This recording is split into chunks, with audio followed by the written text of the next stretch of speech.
E no contexto aí das pressões do governo pela redução da taxa de juros, a gente vai conversar agora com o deputado Silvio Costa Filho, do Republicanos.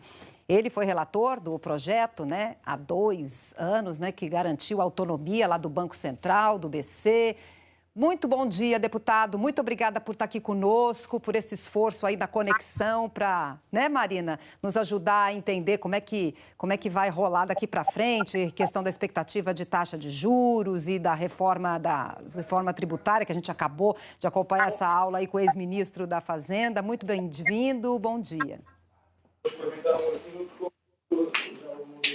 Bom dia a você, Beth. Bom dia, Marina. Um privilégio poder conversar com você na manhã de hoje. Isso, Marina, por favor, começa a nossa entrevista. Está falando com a gente direto de Lisboa, então obrigada, deputado. Bom dia.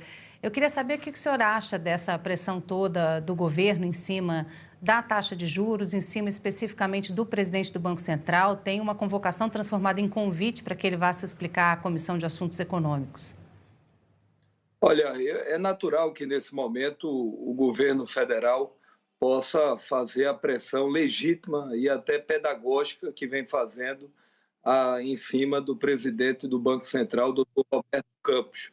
Eu tenho muito respeito pelo presidente do Banco Central, é alguém que tem ajudado, sem dúvida alguma, a dar previsibilidade ao país, a ajudar no equilíbrio das nossas contas públicas, a fazer com que o Brasil possa, sem dúvida alguma, ter um controle da inflação, mas o nosso sentimento é que já passou da hora do presidente do Banco Central reduzir a taxa de juros no Brasil. Hoje, com quem a gente conversa do mercado financeiro, com todos os economistas que a gente tem dialogado, todos já identificam que já passou da hora a necessidade do Banco Central reduzir a taxa de juros, porque isso está prejudicando o crescimento da economia brasileira. Vocês lembram bem, Beth, que no ano de 2021, o Brasil tinha, nesse momento, uma taxa de inflação de 4,5% a 4,75% e a taxa de juros chegou a ser 2,3%. Hoje a gente está com a taxa em torno de 4% em média de inflação, com a taxa de juros de 13,75%. Então, isso está inviabilizando todo o potencial de crescimento econômico que o Brasil tem. Para vocês terem uma ideia, eu recebi um relatório na semana passada que mostra que, infelizmente, 72% da população brasileira ela está endividada, dos quais 43% devendo a banco. Então, com a taxa muito alta, você termina inviabilizando para que a população saia da inadimplência e volte a consumir no mercado de serviços, na indústria. E além de prejudicar também a construção civil, que hoje muitos projetos estão parados, aguardando uma redução na taxa de juros para que nós tenhamos ampliação no crédito para esses projetos de engenharia, de construção civil serem retomados. Eu li a ata do Copom, foi uma sinalização clara que no mês de agosto haverá uma redução, se fala numa redução de 0,25, mas eu torço que o presidente do Banco Central e todo conselho que gere e comanda a taxa de juros possa buscar até o final do ano uma redução ainda maior. Tem uma previsão de se ter uma redução até 12% de queda, que nós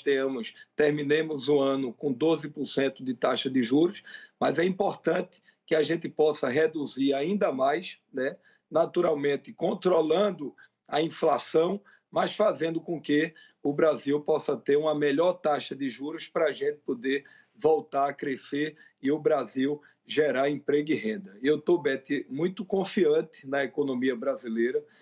Todos do mercado financeiro e até a própria imprensa, no início do ano, vocês lembram bem que todo o mercado precificava o Brasil um crescimento entre 0,6% e 0,8%.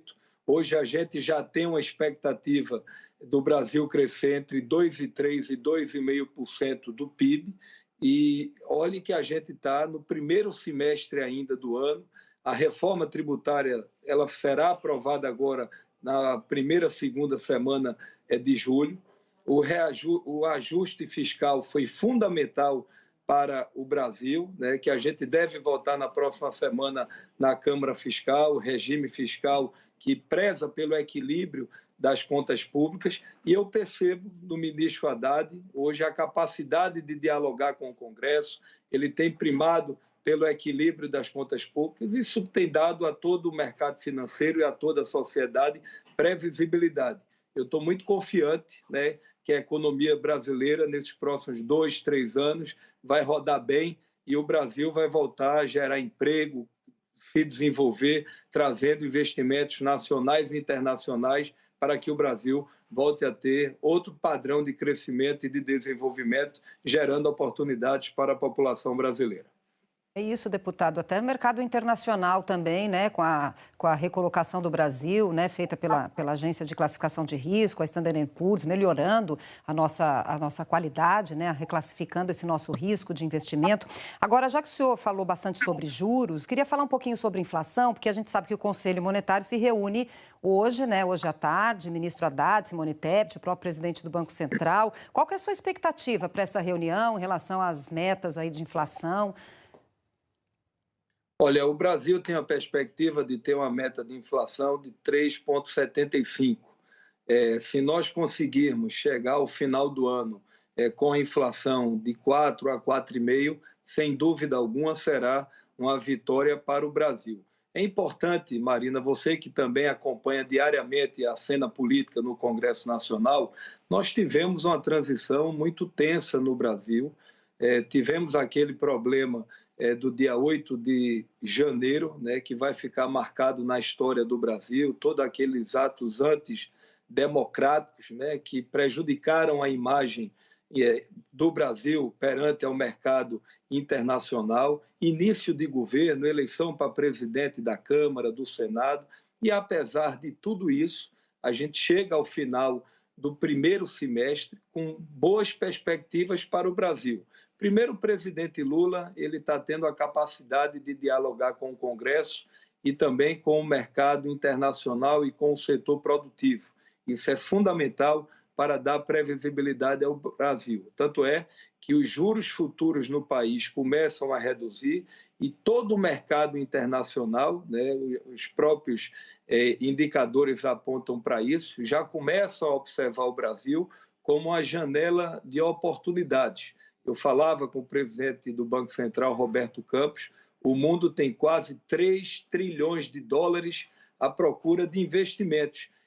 Grupos internacionais que querem investir em portos, aeroportos, rodovias, estradas, infraestrutura, e o Brasil é uma janela de oportunidades. Então, essa agenda internacional do presidente Lula, até criticadas por alguns, ela tem sido fundamental para o país. Você tem uma ideia, nós chegamos aqui na última segunda-feira, estamos conversando com muitos agentes econômicos aqui da Europa, há um ambiente muito favorável para se investir no Brasil. Então, o Brasil passou a ser uma janela de oportunidades para o mercado internacional. Na hora que o ministro Haddad está fazendo o dever de casa, está buscando um Estado inteligente, primando pelo equilíbrio das contas públicas, dialogando com o Congresso, tentando avançar na agenda do desenvolvimento, isso vai dar cada vez mais segurança ao mercado internacional e vai fazer com que o Brasil volte a crescer.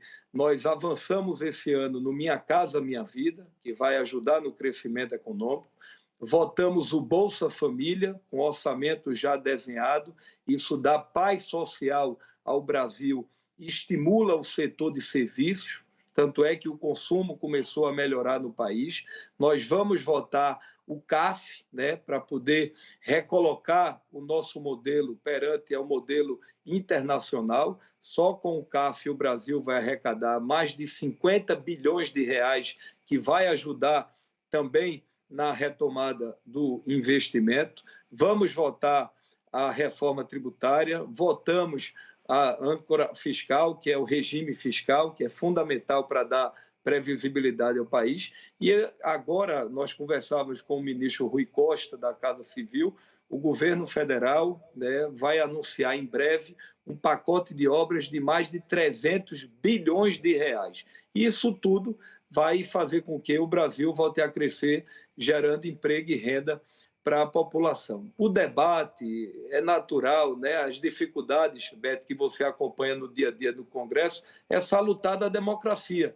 Mas o que eu vejo hoje dentro do Congresso, independente de ser de esquerda, de direita, aquelas arengas que a gente vê no Congresso, até com componentes mais ideológicos, eu acho que hoje o maior ativo do parlamento brasileiro está sendo a necessidade de nós avançarmos na agenda econômica do Brasil. Todos nós queremos que o país dê certo. É isso, todos nós, né? População inclusive. Olha, a gente agradece muito o deputado Silvio Costa Filho, está falando ao vivo com a gente, né, Marina? Direto de Portugal. Olha, bom trabalho para o senhor por aí, viu? A gente só agradece sua participação aqui no Em Ponto, viu? Bom dia. Beto, eu que agradeço a oportunidade, né? Marina, eu sempre, às vezes, falo com ela às 5h30 da manhã, perguntando se tem outro parlamento, mas sempre está muito atenta à agenda legislativa e parabéns pelo trabalho que você vem realizando. Muito obrigado. Obrigada.